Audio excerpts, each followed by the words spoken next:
Diz com força pra ela pagar. Falou, falta pra ela, hein?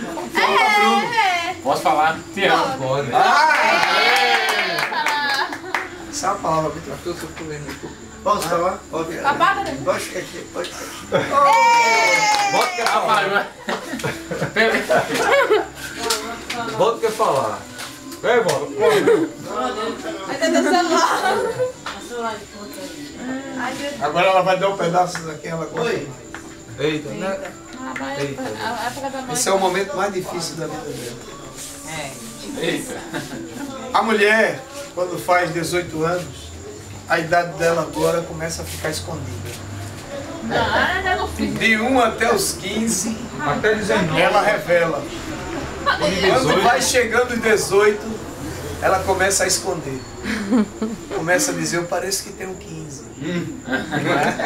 Não, poxa, se contar que com 18 ela fica uns 4 anos. E quando ela vai ficando assim, sentindo que não tem um casamento pra ela, aí é que ela esconde mesmo.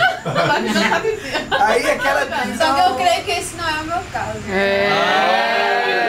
Tá Bruno, esse não tem todinho. Só pensa que você vai levar. Bora, minha filha, parta esse bolo.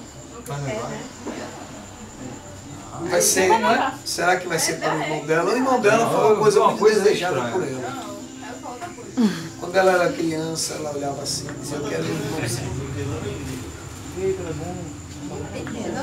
E ele tem uma paixão por ela muito grande, eu acho que ele vai ganhar esse pedaço. Vai gostar com os meninos. É uma apelação essa hora, a bicha tudo tá pela. Eu não sei como tá bom.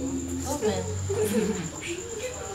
Você não puxou, você não herdou isso da sua mãe, né? Não é? Acho que é melhor você descer. Depois de pegar tudo assim. Tem que falar com ele. Eita. E agora? Não quero que Pode me dar, velho. Não tem problema não.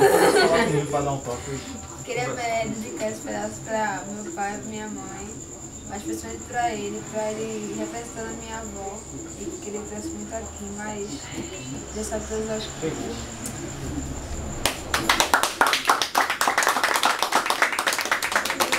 Valeu para minha família em geral. Então todos nós sentimos homenageados. Olha aí. Com certeza, todos vocês.